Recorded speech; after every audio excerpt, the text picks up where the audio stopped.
Good morning. Welcome to our very topic for the course, social psychology and the sustainable future. So, we're going to talk a little bit about the psychology of environmentalism a bit, and then also the social psychology of materialism and wealth. So, two separate sections here. So, first question is, why do we care what happens to the planet, right? I mean, what's your lifespan? Will the planet still exist beyond your, why do we care? Okay, so I found some interesting answers that people gave on the internet. You can read some of this stuff, but look, I'm going to die, I'm going to go to heaven, I'm going to God, and I have to say you gave me. Okay, and that's so basically the given life to you, and you owe like this thought, a moral response. How about this? It's mainly for children. It would be incredibly selfish if, everything and gave nothing to the kids. So, we want kids to, see polar bears, clean water, etc. So it's an interesting thought. From, an evolutionary point of view, we want to have a planet beyond our own lifespan, our offspring. Okay, so maybe it's just an evolutionary thing. Or like this, we don't live forever, just like 70 years. If we don't take care of our natural resources, the next generation, I think this is another one that's sort of saying we owe it simply because we've been given. So anyway, it's an interesting idea. Why do we care? Well, here we go. This is an interesting graph overshooting Earth's carrying capacity. So I've seen this idea that the Earth has the ability to, say, for example, every single year it generates resources, right? It generates a certain amount of resources. And for many, many years, see that little one on the left side. One equals sort of like how much the Earth or something like that. And so we, up through the 60s and 70s and approaching into the 80s, the world's population was taking less than the Earth produced. But clearly we crossed a point around 1983, Ronald Reagan, right? Trickle-down economics. And so now, all of a sudden, we're sort of like taking more than the Earth can create. The Earth can create a certain number of fish, a certain number of, oxygen, a certain amount of all kinds of natural materials. And we've crossed the line, and so eventually what's going to happen is it's going to turn into an exponential crash, all right? It's going to exponentially crash. I saw this image here about, not this image, come on, right there, this one. This idea of the Earth as a carbon bathtub. This is an interesting idea. It argues that the Earth does in fact have the ability to absorb some of this excess CO2 that we are in fact emitting, but it's like a bathtub in that the amount that comes in through the tap on the top and the amount that goes out the drain on the bottom. And you can see what's happening here is that the amount in is far larger, 9.1, than the amount out, 5. And the problem is because 9.1 is larger than 5, the bathtub is filling higher and higher and higher. So the more, the more this is out of balance. So if we can bring it back in balance so that the input is less than the drain, then things may slowly, gradually move. All right, and so that's an interesting. Why would the level stay high? Yeah, it'll still stay high. That's right. I mean, even if you shut it off, it's still going to be there. So I like this, and so we've got this question. We've got these things with climate change. I know this word global warming, we have to be very careful because, of course, we're going to get people with snowballs going, look, okay, or we're going to have people like the President of the United States, honest to God, coming out in front of a national audience and saying, oh, up in the northern part of America, it's so cold, they're just hoping for some global warming. It's like, okay, idiot, no, that's not true, okay? human beings are not just changing the environment, but we're destroying climates. We're destroying environments, rather.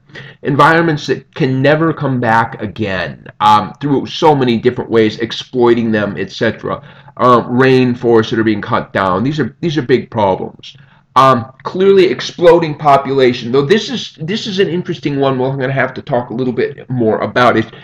When I say exploding population, this is a changing thing here. Now, this for many years was a true thing, but not anymore. That populations are actually decreasing in many parts of the world.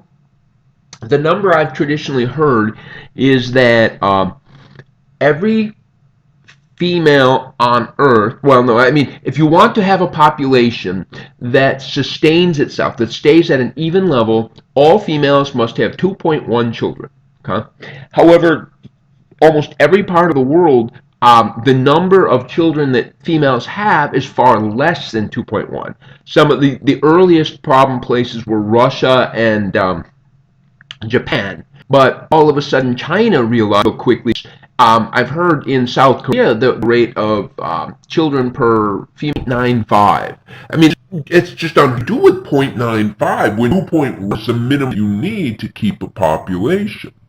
However, there are other parts of the world, in fact, those parts of the world that are the most poor, the most poverty areas, in fact, are having a huge population explosion. In Africa, in India, the Indian subcontinent, you're finding tremendous population growth. Okay? But the consumptionism part is out of control. Now, we Americans, we consume like crazy.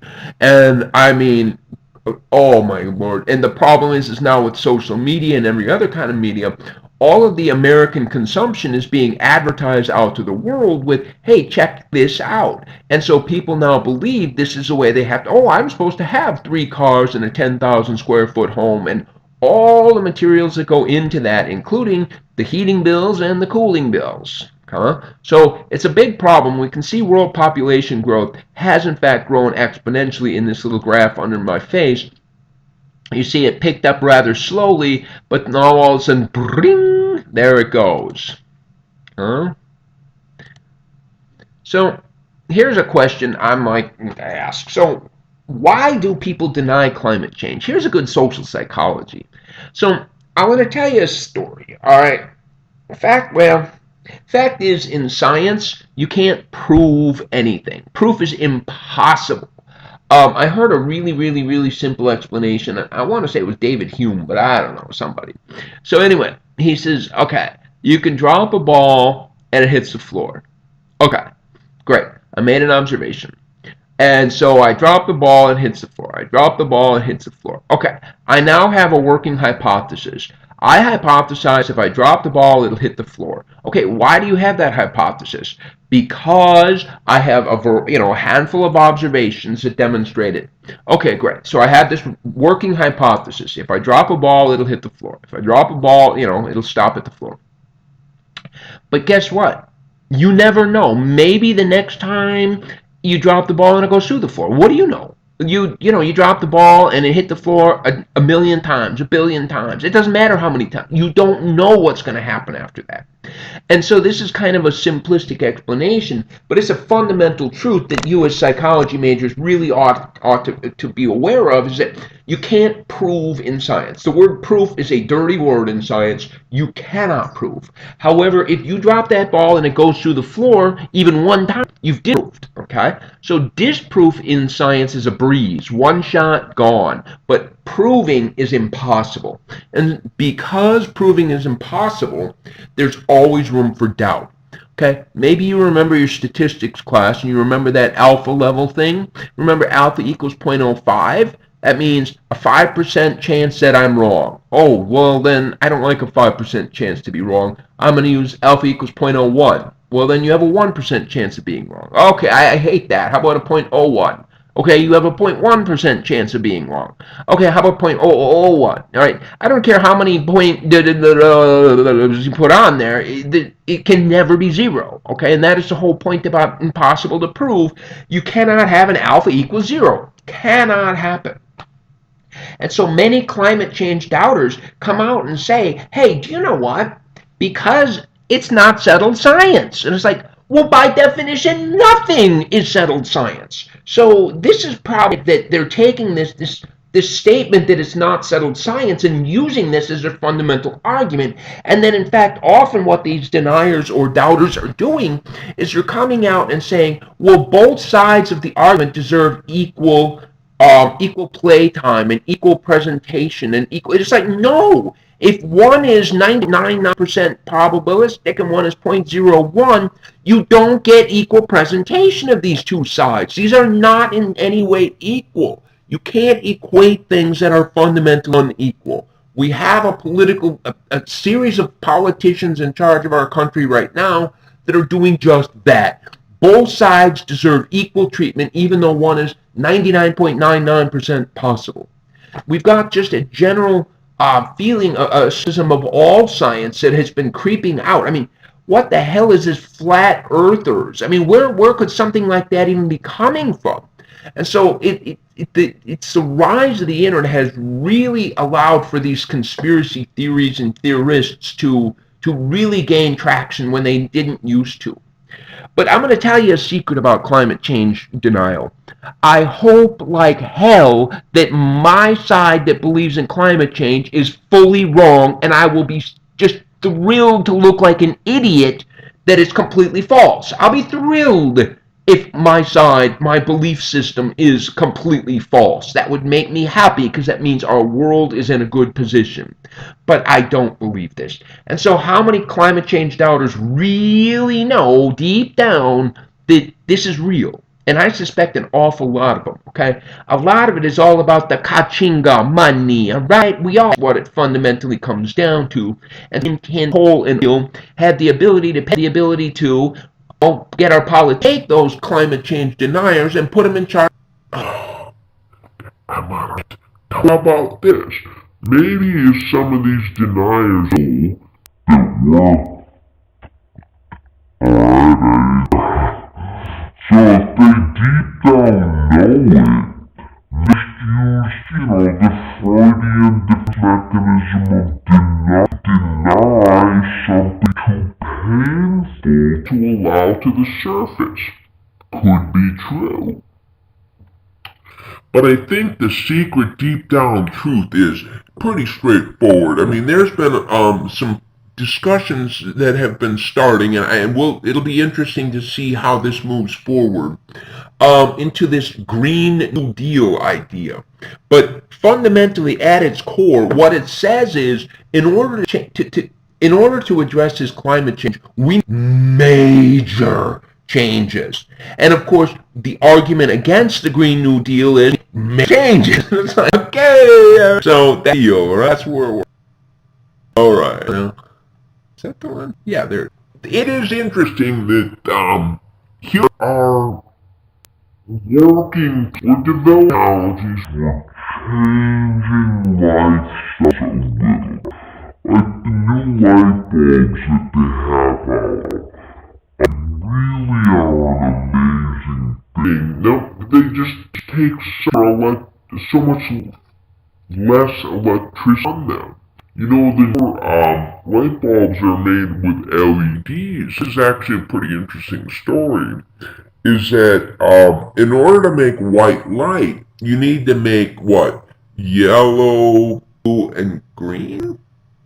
Or red, blue, and green. Red, blue, and green. Yeah. Red, blue, and green. So you have to, and so they've had red and green LEDs for a long time. But blue ones were impossible. I don't even understand why, but there was some engineering problem. I talked to an engineer one time about it, and he explained it, but it was just way beyond my ability. But the idea was for a long time, blue LEDs were impossible to create.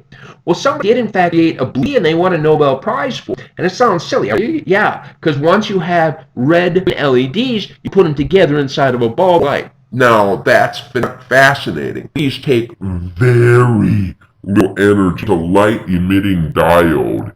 It's a completely different way to produce light than a traditional incandescent light bulb. Clearly, energy efficient appliances are the standard nowadays. And I mean, um, when these energy efficient appliances first came out, you really had to put a heavy price tag to get these things.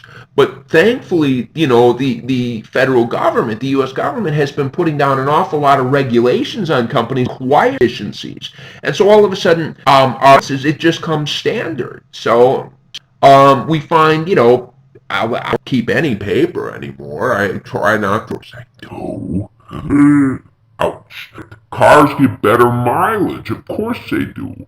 Um, every year the cars get better and better. So France plans to end sales of gas and diesel cars by 2040. That's a pretty beautiful idea.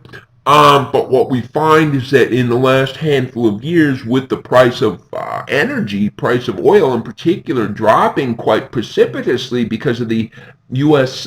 Shale and shale oil production, that these better, there's been a shift back towards much larger vehicles, which is a shame.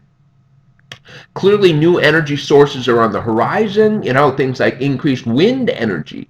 But again, you have to get past some psychological hurdles. With wind energy, I think a wind turbine is kind of a beautiful thing, but people I've talked to have actually said they are just a blight or an eyesore. It just makes them angry every day when they see them. And I asked this type of a psychological reaction, and so it comes. Sure, wind energy is beautiful, but not in my bed. So how do you get that? Clearly more efficient solar technology. It's interesting what the Chinese companies have been doing in solar technology and bringing the price per unit down so dramatically. In the last 10 years, the cost of solar has gone down by like a factor of 7 or 8 or something.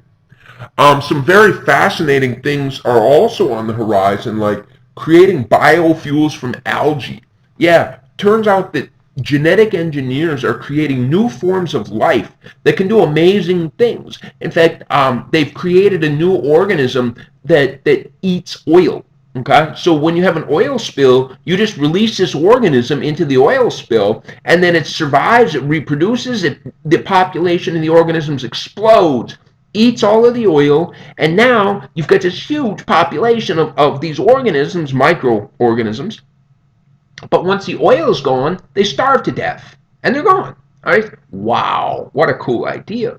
Well, they're also creating biofuels from a lot of different sources. Now, they've been doing biofuels for a long time in America with corn, and that's not necessarily a good thing in that you change the incentives for farmers to shift production from one thing to another, and all of a sudden now you got different problems with farmers producing different stuff.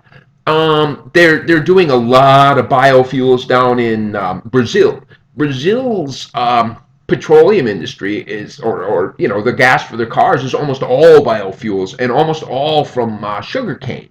Okay, but the problem is that in order to create the sugarcane fields, they had to take down the rainforests. Okay, so you got your problems with that too. But these new ones that they're coming up with is the idea that they can take pools, like big water pools, and grow algae, and then take the algae and make a biofuel from the algae. That's some fascinating. That's Craig Venter's stuff. The guy that Genome in the first place is running this. Carbon. Yeah, it's an interesting idea that we can recapture carbon, but the problem is, of course, that recapturing carbon is an expensive process, very expensive. And so how do you incentivize recapturing carbon? And so the answer is obviously, well, you mandate it, right? From a federal level. For every ton of CO2 that your factory produces, you must recapture a half a ton. Something. That might be the only way. Or cap and trade has been an older idea, but still has some merit, and that is that each and every industry has a cap on how much pollution that they can create. And so, of course, what happens is they're incentivized to do things in their factory to bring down this maximum. However, it goes like this, that if one company can bring down their pollution levels to their cap and lower than their cap, they can sell that to a company that can't make it. And so by this, what happens is you ensure that methods of reducing pollution which the motion will be used. Okay? Recapturing carbon, but what it is when carbon pollution is being spewed out of a chimney, it gets scrubbed even before it gets into the air. It's like filtering it out or something like that.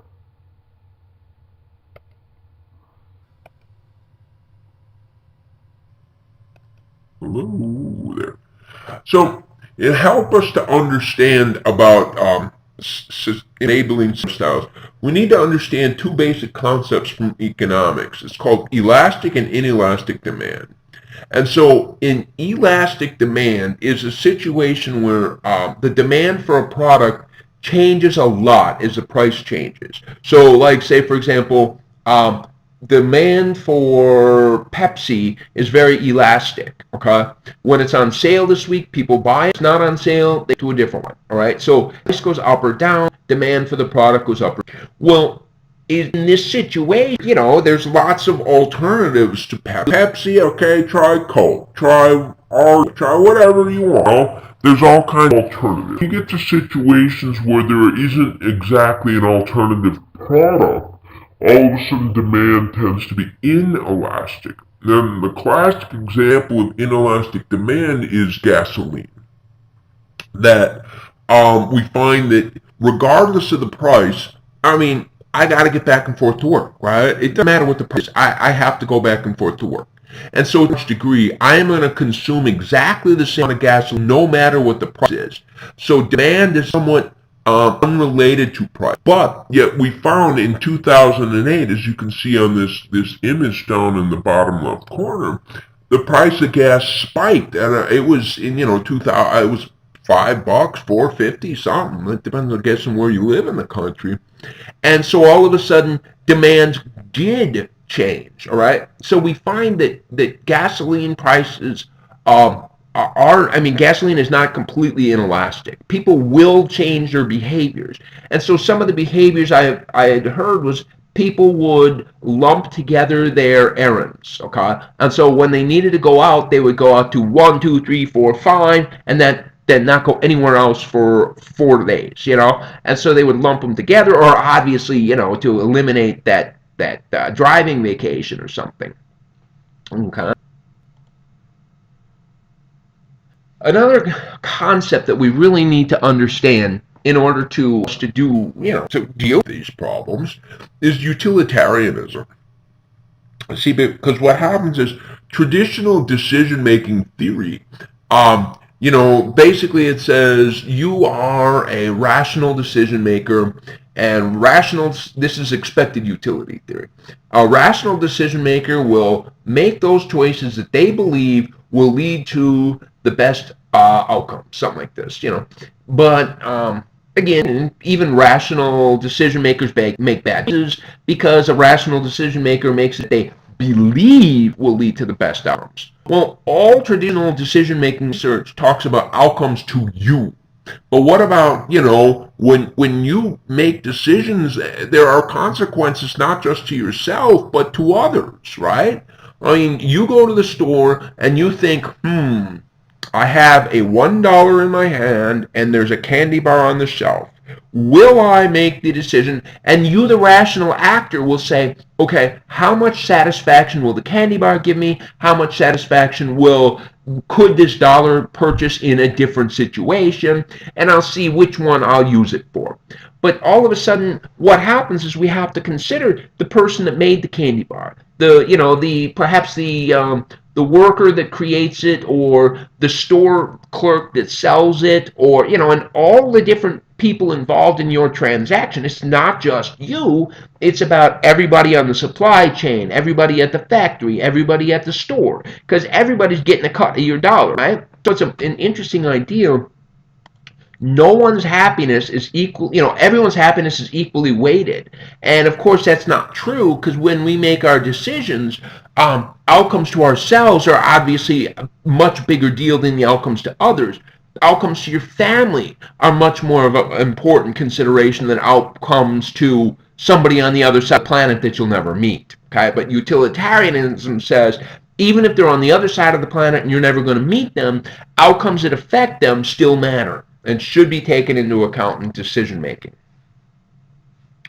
BTW, this flies in the face of America first, right? Oh my God, selfish bastards. Okay, so what kind of things can we do? Number one, control population. But again, this is sort of again, I said it before, this is not necessarily a simplistic idea.